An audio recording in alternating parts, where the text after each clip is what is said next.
Okay. Okay. Let's get started this afternoon session. So all three speakers from this afternoon are Frontier Science Award winners. So the first speaker, Dr. Andrew Zick from CSIRO. So Andrew is a research scientist at CSIRO, and he's also a key member of Parkes Pulsar Timing Array project, and a member of International Pulsar Timing Array steering committee. So Andrew today is going to tell us about the Parkes Pulsar Timing Array Third Data Release, and please welcome.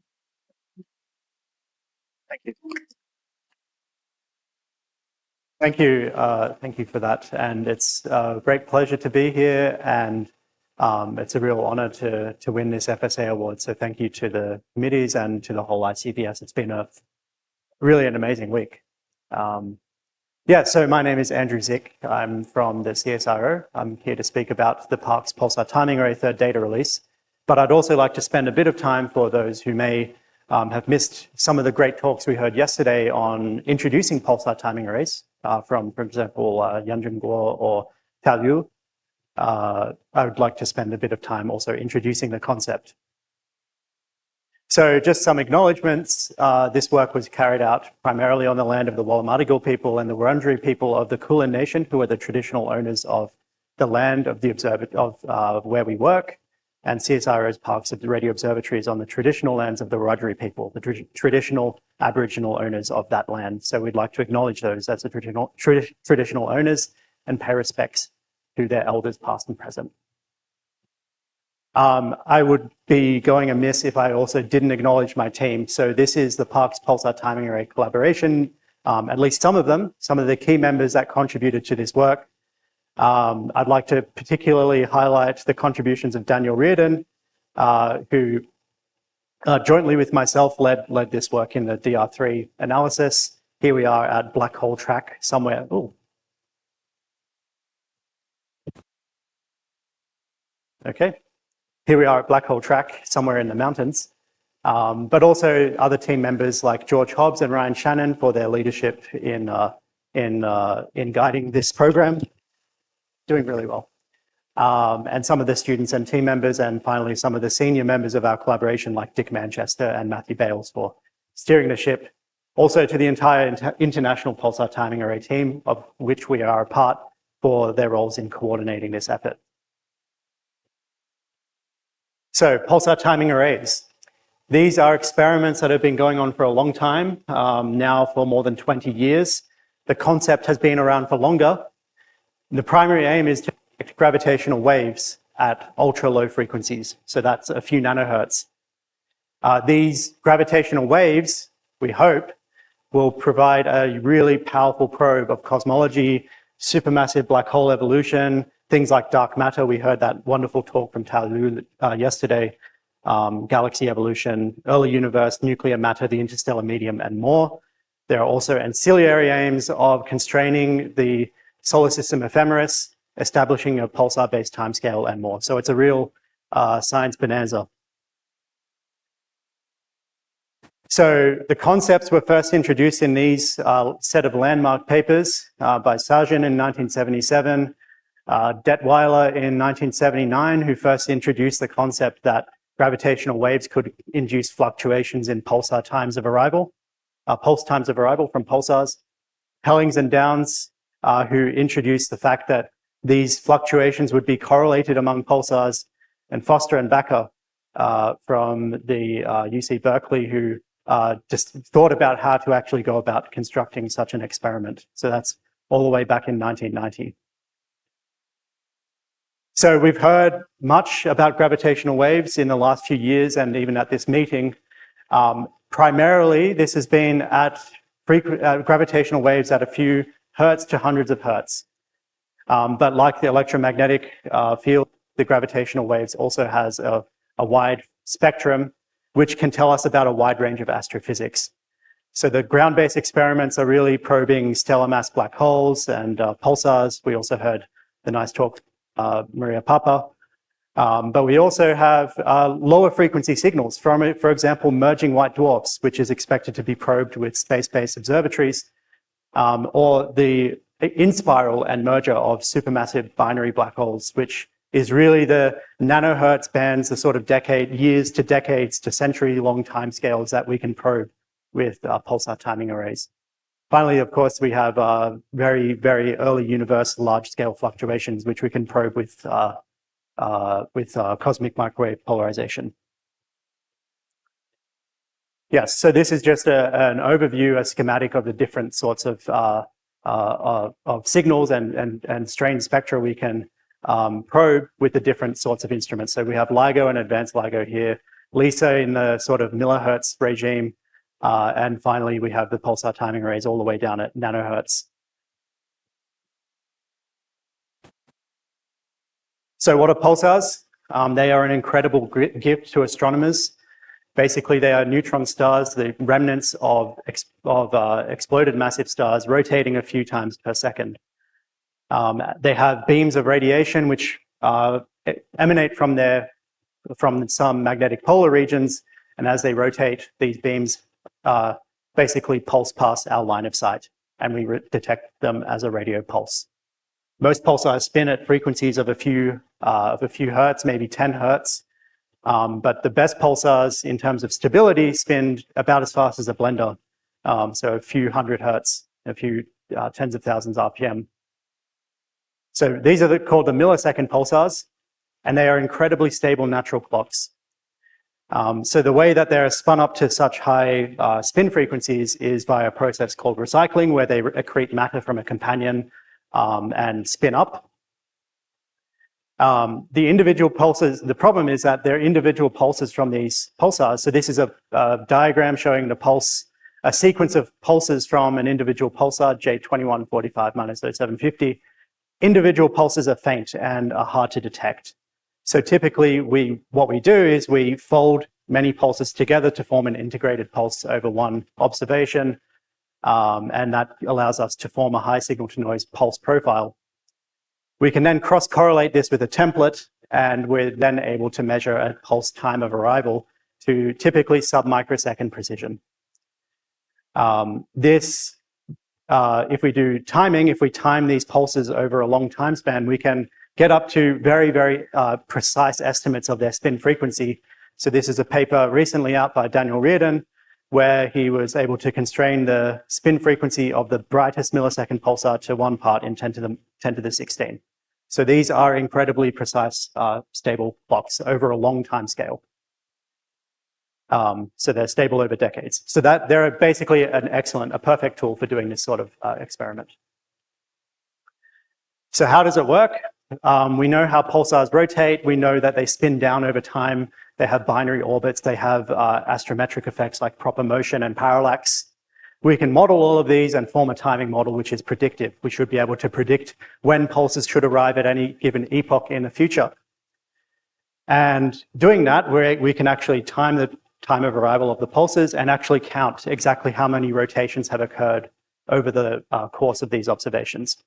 So here we have a cartoon picture where you measure some sequence of pulses. We form a time of arrival defined by some way, typically by measuring the cross-correlation between the template and the profile.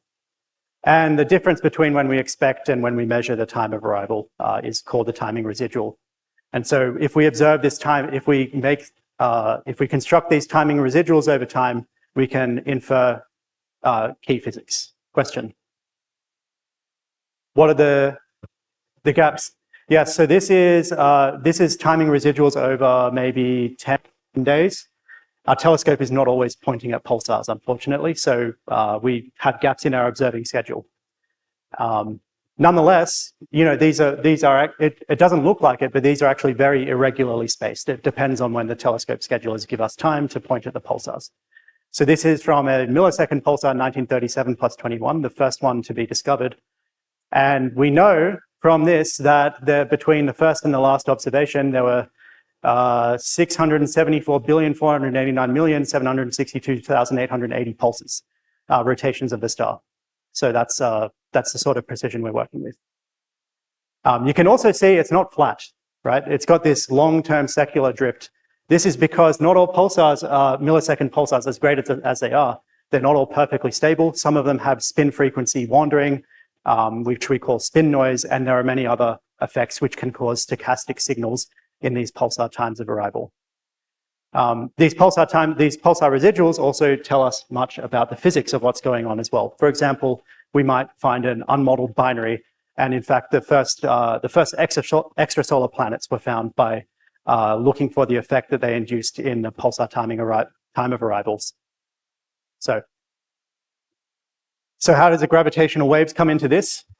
The major signal we expect to see is called the gravitational wave background. So this is caused by a population of supermassive black hole binaries at astrophysical distances, maybe up to about a redshift of 1 or so. And each of these will be rotating around one another, producing gravitational waves at a certain frequency and strain amplitude. So the incoherent superposition of these gravitational waves will be passing by the Milky Way and through the galaxy, passing by the pulsars and by the Earth, basically at all times, and this will lead to stochastic variations in the apparent spin frequency of the pulsars, or equivalently, long-term red noise-like fluctuations in the timing residuals.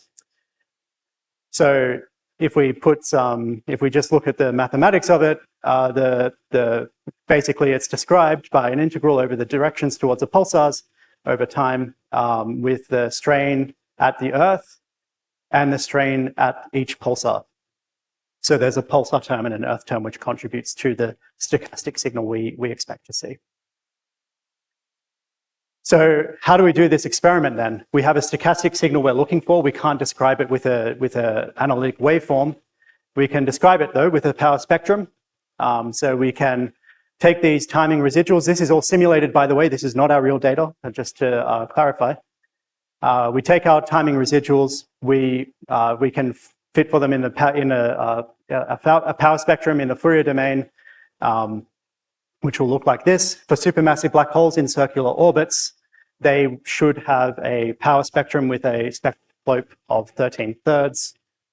And we also look for these Hellings-Downs correlations, which are the inter-pulsar correlations expected because there is strain being induced at the Earth when we observe these pulsars. So this common power spectrum that we see across all the pulsars tells us about the population of supermassive black holes that's producing this background of gravitational radiation.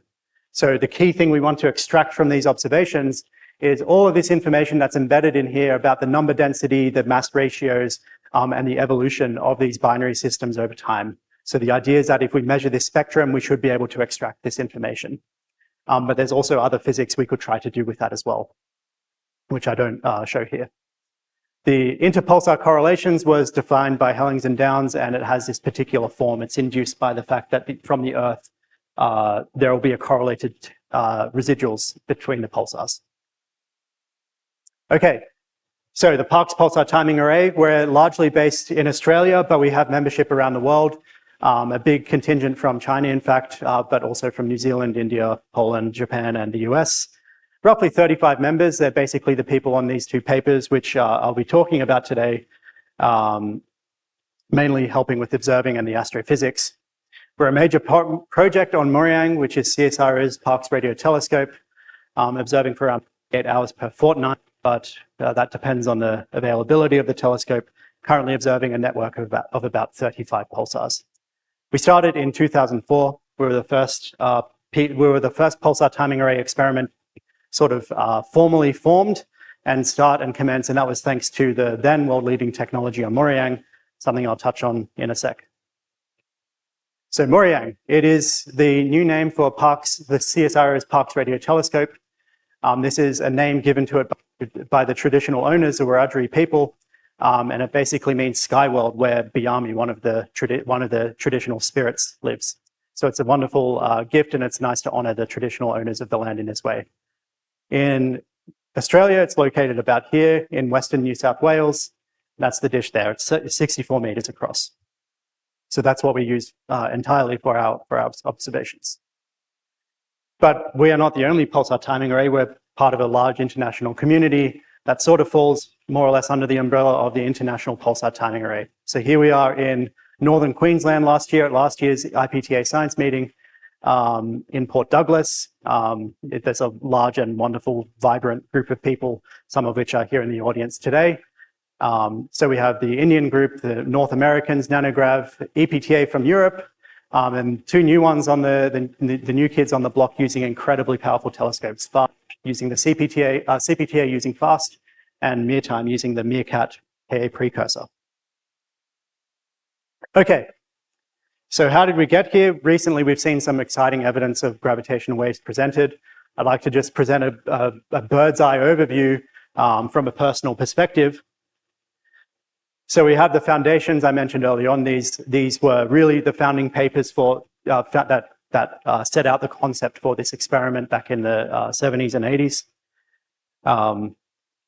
But it wasn't until the early 2000s that we could actually have the technology to commence this experiment in full with a robust network and robust observing strategy that would actually allow us to probe the sensitivity needed. So PPTA started roughly 2004. The other sort of mainstream or old original pulsar timing arrays started a couple of years later, and then we all joined together under the International Pulsar Timing Array soon after. But it's great to now see the newer pulsar timing arrays contribute to the community as well. So in 2015, things looked a bit unpromising because Ryan Shannon from our collaboration was able to set an upper limit on the characteristic strain amplitude of the gravitational wave background of about 1 in 10 to the minus 15. And this was basically set because if you look at our timing residuals from the time, they are, for some of our key pulsars, they are flat. And if it was a background, you should expect the residuals to be affected and showing red noise fluctuations across all of them. So the fact that 3 of our key pulsars had no fluctuations in them have allowed us to set this upper limit. Other collaborations set comparable upper limits as well. So we were in a non-detection land. And the signal was perhaps weaker than some people thought it might have to be. A few years later, still in upper limit land. So this was an upper limit set by the Nanograv collaboration. Importantly, they showed that these results depend on the choice of solar system ephemeris. So that spurned a bit of work thinking about how these choices might affect our results. And we go forward a few years later again, and suddenly we start seeing this common spectrum process appear. So this set of papers, starting with Nanograv, who found a common spectrum with a characteristic amplitude of about 2 times 10 to the minus 15 with a strong Bayes factor. We repeated the same experiment and found the same thing with our most recent data set at the time. Europeans also found a similar thing, and so did the IPTA in a joint analysis. Importantly, and apologies for the overlap here, but there was no significant evidence for the inter-pulsar correlations that would determine that this is a truly gravitational wave signal. So this on the right here is just a plot from the PPTA paper showing the sort of the actual spectrum that we were purportedly seeing from the time. So we were seeing something in the data. So was this the precursor to a true detection? Spurred by this, we set out to coordinate our efforts with our most recent data sets to publish a coordinated set of analyses looking for gravitational waves. So this was basically commissioned by the IPTA. There was an independent detection committee and that facilitated inter-pulsar timing array checks and so on. It's a wonderful process. And the result was that we had this, we were able to present last year this wonderful set of results showing the first evidence that we were seeing the gravitational wave nature of the signal. So we had varying levels of significance. The PPTA was roughly 2 sigma, so moderately weak. Nanograv had about 3.5 sigma. CPTA reported about 4.5 sigma, and EPTA reported about 3 sigma, depending on the choice of statistical background check. Yes? How should one read them? So these are showing, basically each pulsar has, if I go back a few slides, they're showing the correlation, the time domain correlation between pairs of pulsars on the sky. So if the signal is of gravitational wave nature, then the residuals from nearby pulsars should be highly correlated. And you can sort of see that, for example, if you squint at these two here, they are highly correlated. And so this plot is showing the degree of correlation as a function of the angle between the pulsars. So the idea is we measure the correlation coefficient between these two red noise time series and fit them as a function of angular separation on the sky. And they should, if they are of gravitational wave nature, follow this curve, which was set out by Hellings-Downs. So that's the story. So when we see these curves here,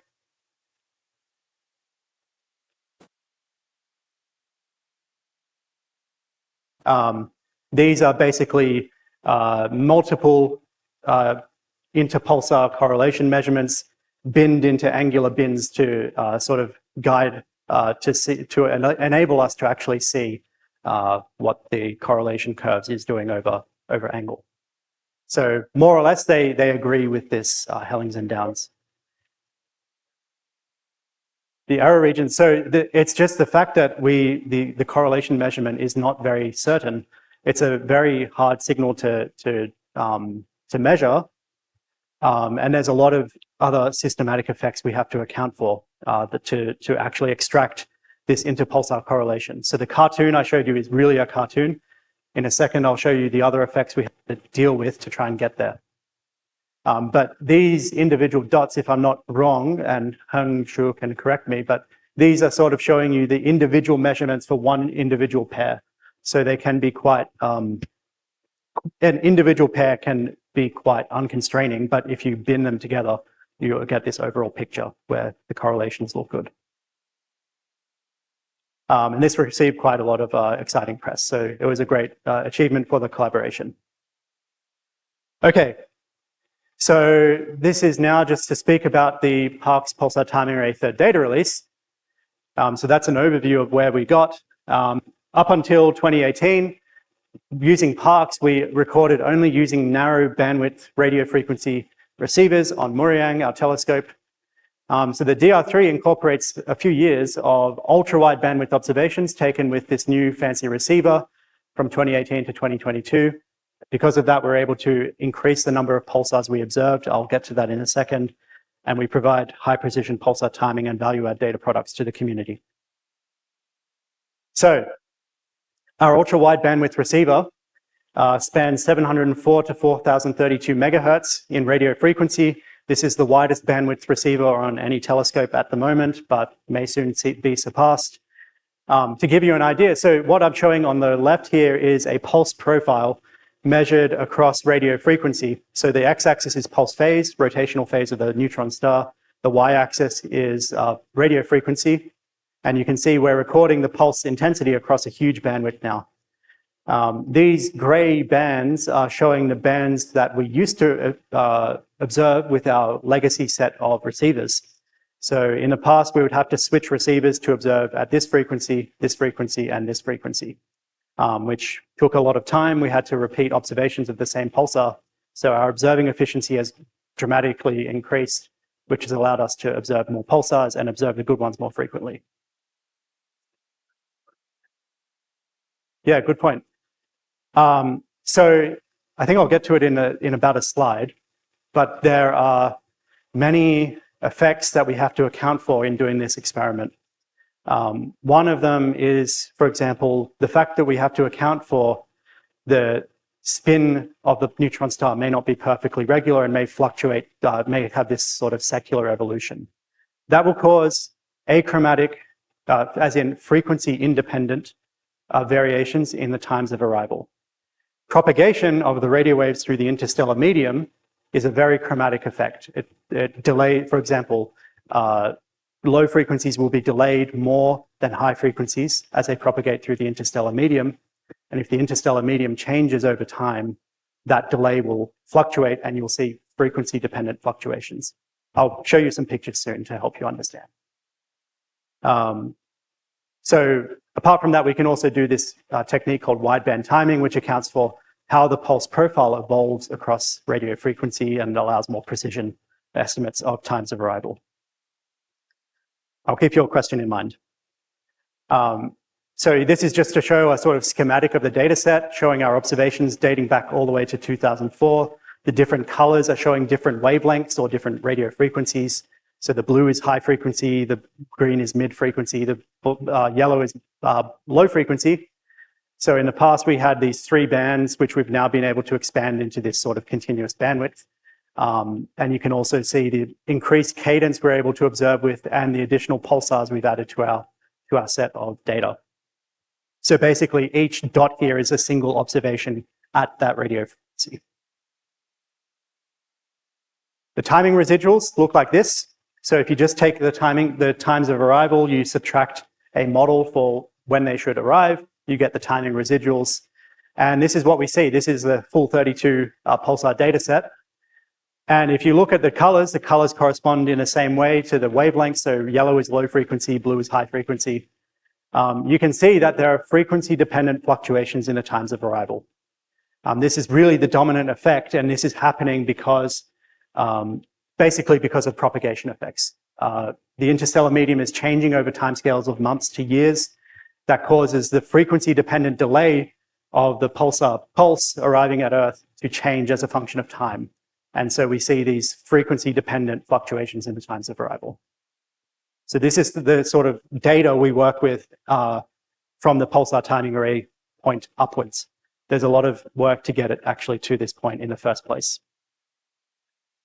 So to give you a closer look, because I didn't have any y-axes, this is one of our best pulsars, J1909 minus 3744. So you can see there's lots of fluctuations here. Some of them are frequency independent, some of them are frequency dependent. And that's manifesting through, you can see the yellow typically has much larger amplitude fluctuations than the blue.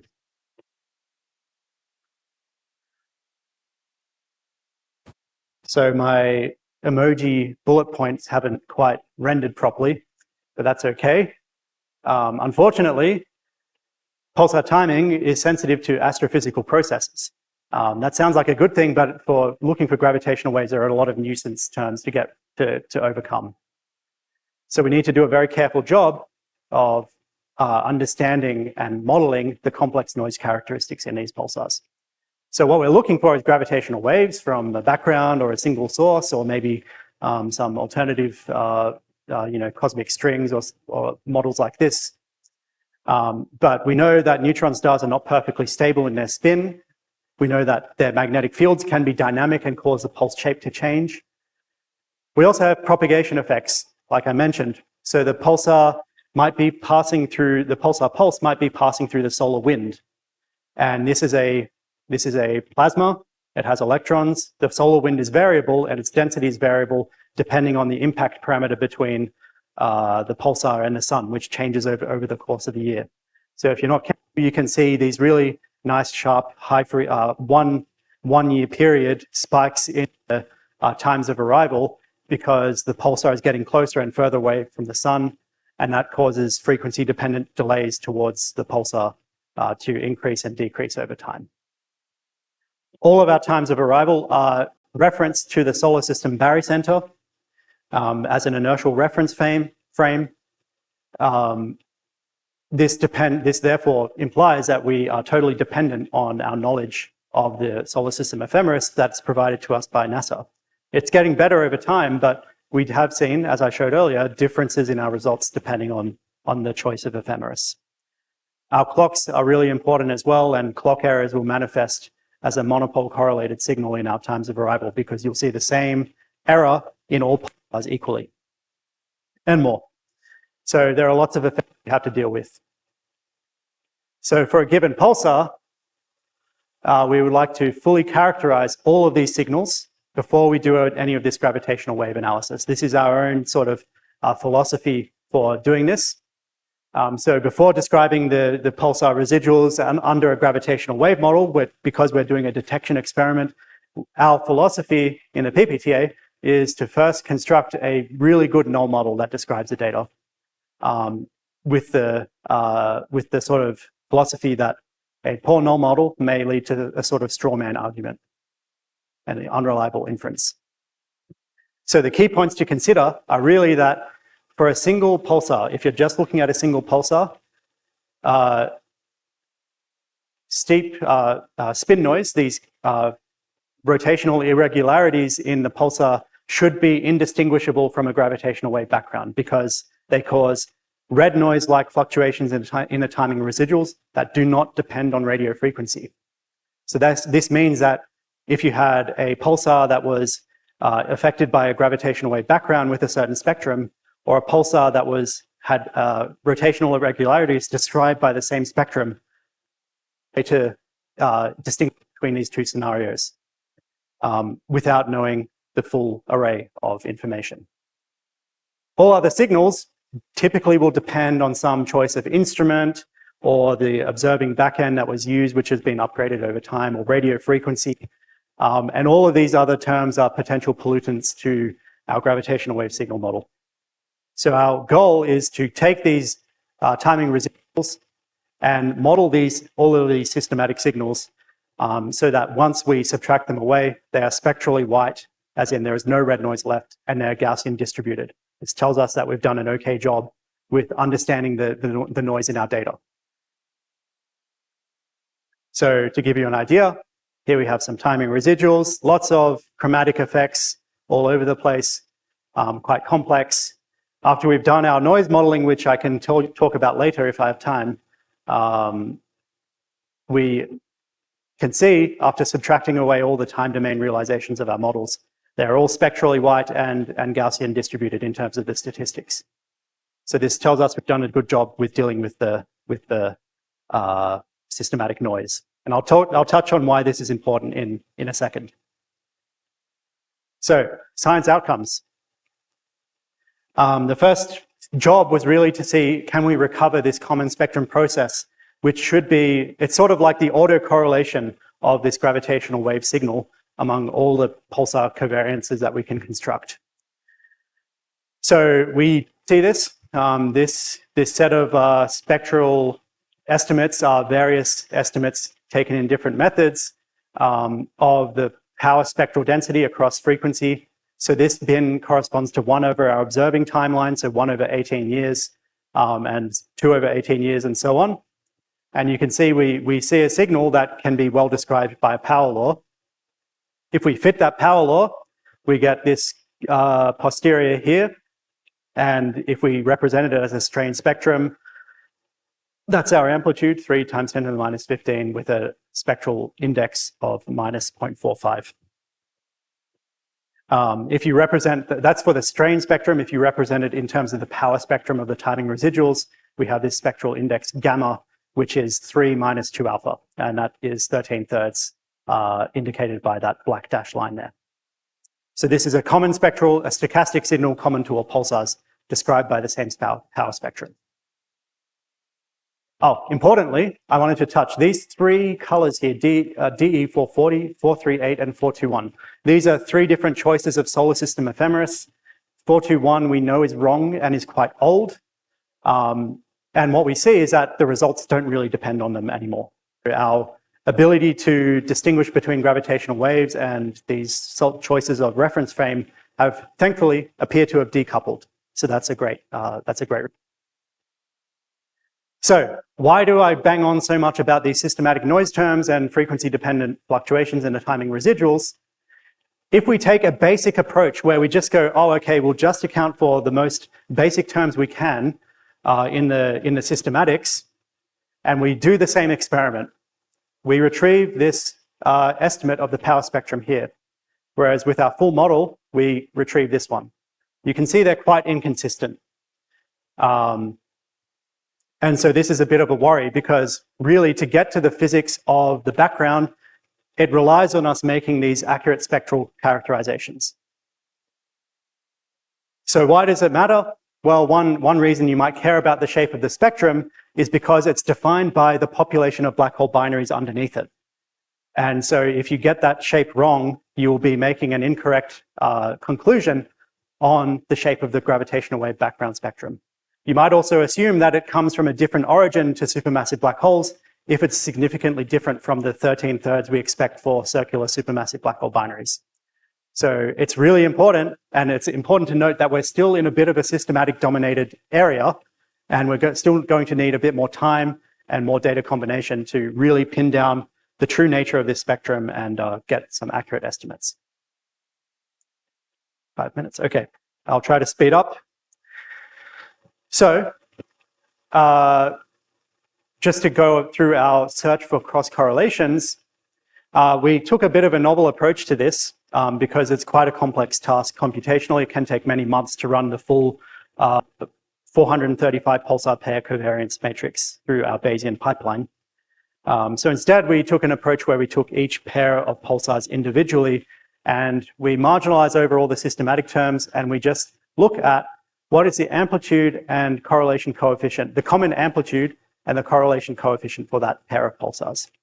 So that gives us an estimate of the correlation for one pair. And you can see for this particular pair, which takes two of our pretty good pulsars, you can see that one pair gives us an error bar, which is plus or minus 0.5 or so. So you can see why we need many pairs in conglomerate to measure this accurately. So when we do that, we can conduct a sort of hierarchical inference where we take the likelihood that the correlation across all pairs with a certain angular separation is described by Hellings-Downs versus no correlations. And when we do that, we obtain a likelihood ratio of about 11. This is a pseudo-Bayesian. The gray histogram in the background shows you the number of pulsar pairs in that angular bin that we're using to plot these violins. So these violins being plotted are purely for visualization purposes, but the full likelihood statistic was calculated independently for each, basically accounting for each pulsar pair individually. So how do we accept? We can say, okay, we've got a base factor of 10, but we would like to assess the significance of this detection with bootstrap techniques because it's quite complex noise. So the way we do that is to generate noise through our real data. And the one thing that we can try is, because we've measured the correlation coefficient for each pair of pulsars individually, we can simply basically fake the position of the pulsars, and that will scramble the angular separation between the pulsar pairs. And so we can do this many thousands of times for each pulsar pair and repeat this experiment and see how many times do we obtain a detection significance that's greater or higher than what we got.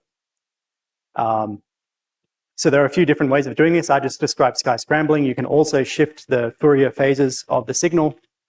The pairwise analysis enables fast sky scrambling. And when we do this, we get a false alarm probability of about less than 1%, 1.4%. But my student Valentina found important caveats last year that relate to the independence of these scrambles over time. And it's actually very difficult to find truly statistically independent bootstrap samples for this particular problem. So that's an open problem we're trying to overcome now to see how we can, it seems like heuristically and empirically, the statistics are okay, but we'd like to be really sure and analytically show that the statistics are robust, and that's work that's ongoing. Okay, nearly at the end. So other PTAs, of course, this is the second time or third time I've shown this. Other PTAs have shown similar evidence. So we have a detection significance of about 1%, p-value of about 1%. That gives us a 2 sigma. CPTA get around 4.5 sigma. That's just because they have the biggest telescope in the world. It's an incredible instrument. Nanograv 3.8 sigma, and EPTA greater than about 3 sigma. So it's a fantastic achievement to see, after such a long time, to see the global collaborations report this positive evidence. And we're really looking forward to, we are now combining our data under the IPTA to form what will hopefully be the first confirmed more than 5 sigma detection. Maybe just to finish off, I'd like to highlight one of the weirdest things we saw in our in our analysis. If you have been paying attention, you might have noticed that our amplitude that we retrieve now, about 2 or 3 times 10 to the minus 15, is higher than the upper limits we got at the start of our experiments about 10 years ago. So what is the cause of this? That's something we sought to investigate using the long, high-quality data span of our Parkes Pulsar Timing Array data. So what we did is we basically sliced our data into slices that we move along in time. And we repeat this analysis. And if we look at the first 9-year slice, so this is really the first half of our data set, the orange there indicates that there was a statistical non-detection of a common spectrum signal. And so we set uniform priors, we re-rated to uniform priors on that amplitude. And doing that, using all pulsars in the array, we're actually able to set this upper limit of less than 1.2 times 10 to the minus 15. This is consistent with the missing gravitational-wave paper by Ryan Shannon. And our current analysis sets the amplitude at that gray band there, which is inconsistent at about 3 sigma. So what's going on? It's a big question mark in our mind. Is it non-stationary pulsar noise? Is it non-power law noise? We're assuming most of the noise is described by a power law Fourier spectrum. Is there some other statistical misspecification going on? Is this signal or feature we're seeing consistent with a true stochastic isotropic gravitational wave background? So this, I think, is the key open question that we're excited to explore. So just to finish off, the DR3 compiles high-precision pulsar timing taken with Murriyang over more than 18 years. It's yielded our strongest evidence yet for the stochastic gravitational wave background, but the true nature of the signal remains unclear, and that's the exciting part. So we're now working with the IPTA, along with our partners, who you'll hear more from in a second, to the third data release of the IPTA, where we combine all our pulsars, all our data together. We will construct the most sensitive data set for nanohertz gravitational wave ever. And we're excited to be opening a new window into the universe. So thank you. I'll finish there.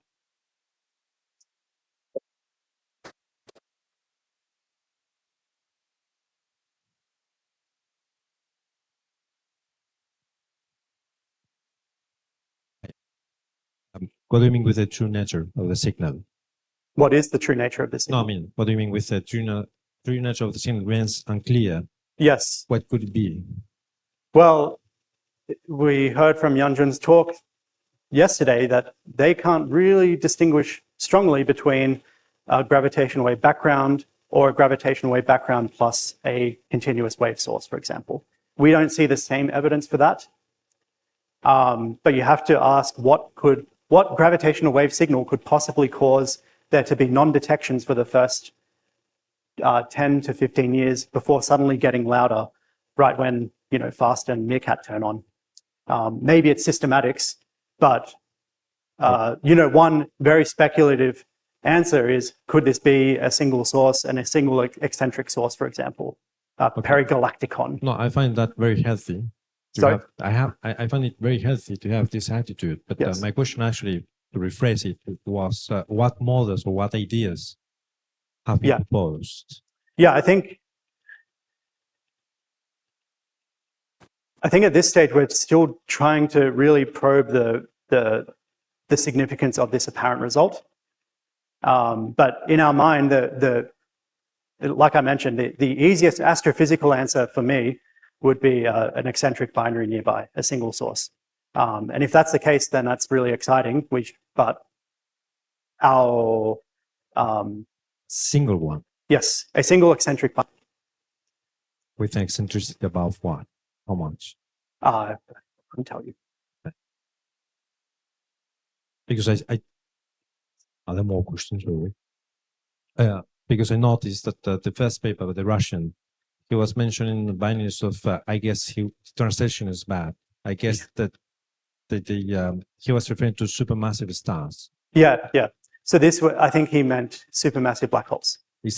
Has this been addressed again or completely abandoned and forgotten? So the supermassive black holes are the main candidate for what this signal should come from. So I'm just curious because I like the idea that you put the distinguish between the two possibilities. But Yeah, I think you could. We just need to do it. We actually need to do that analysis, and that's not something we've done yet. So we're keen to explore. I think there are many other sort of slight inconsistencies with an isotropic background, which I can speak to you about later. But for me, we have to explore all options, whether the background is anisotropic in nature or whether it's from a single source. Those are the two. I mean, one is a subset of another there, but that's the two ideas in my mind.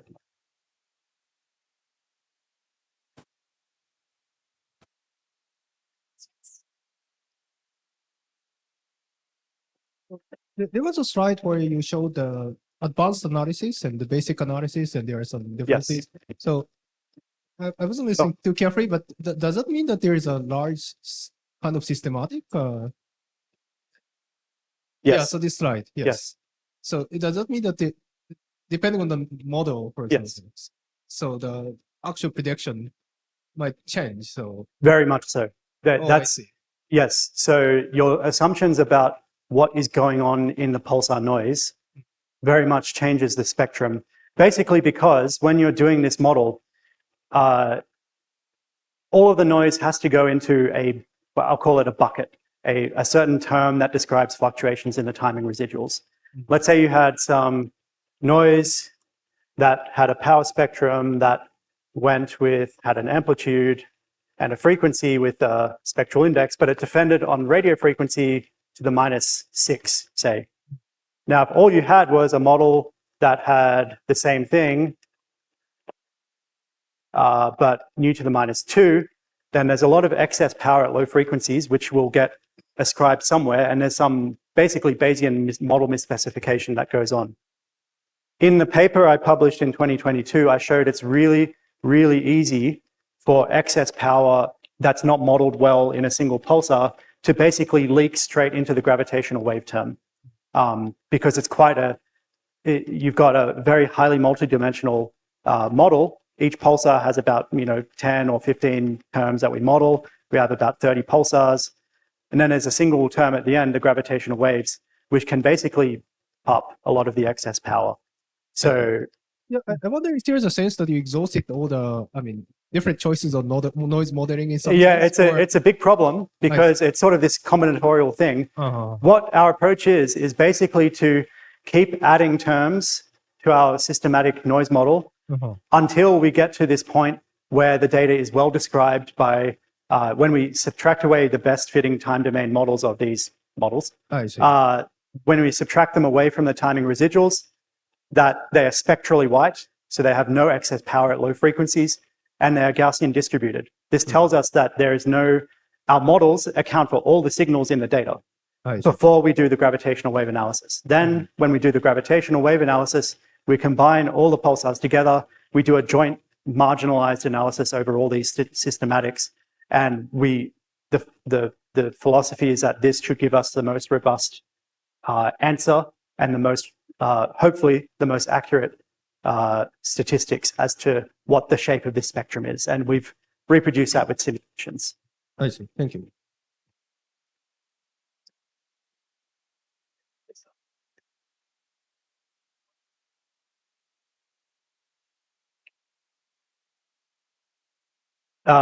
In the sense that of astrophysics or how it defines what we look for.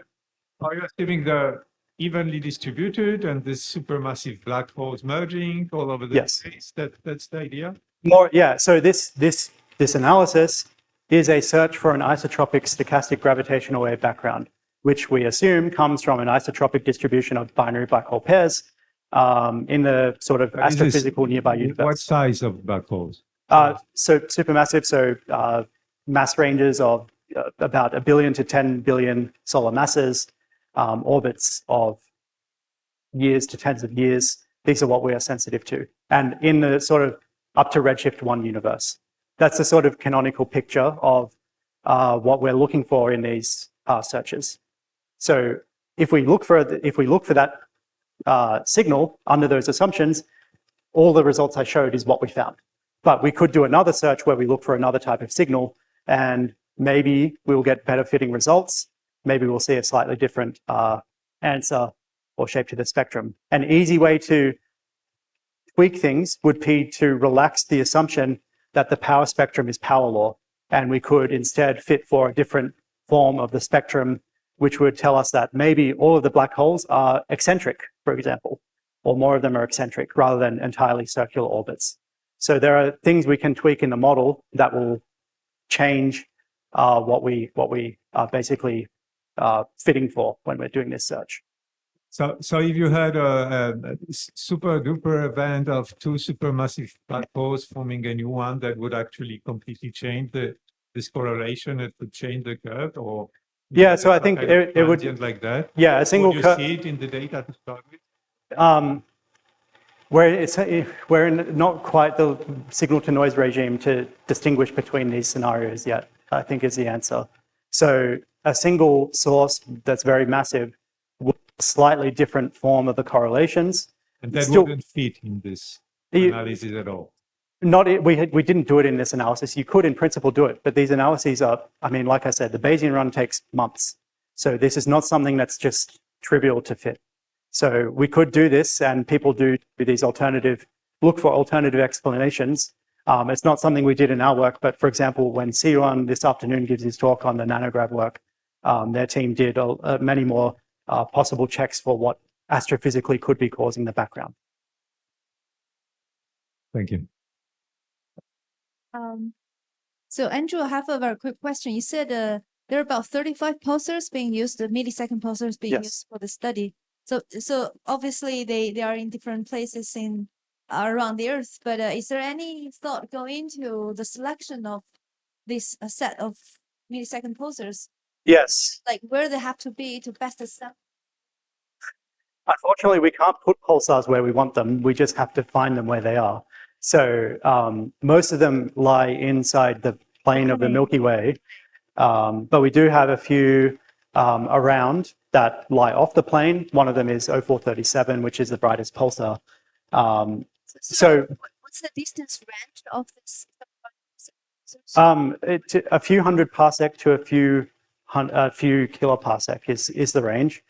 The most precise one we know of is 0437, which we've been able to measure the distance to sub-parsec level for the first. That's the first pulsar where that's been possible, which is really useful for doing continuous wave searches because you can model the pulsar term.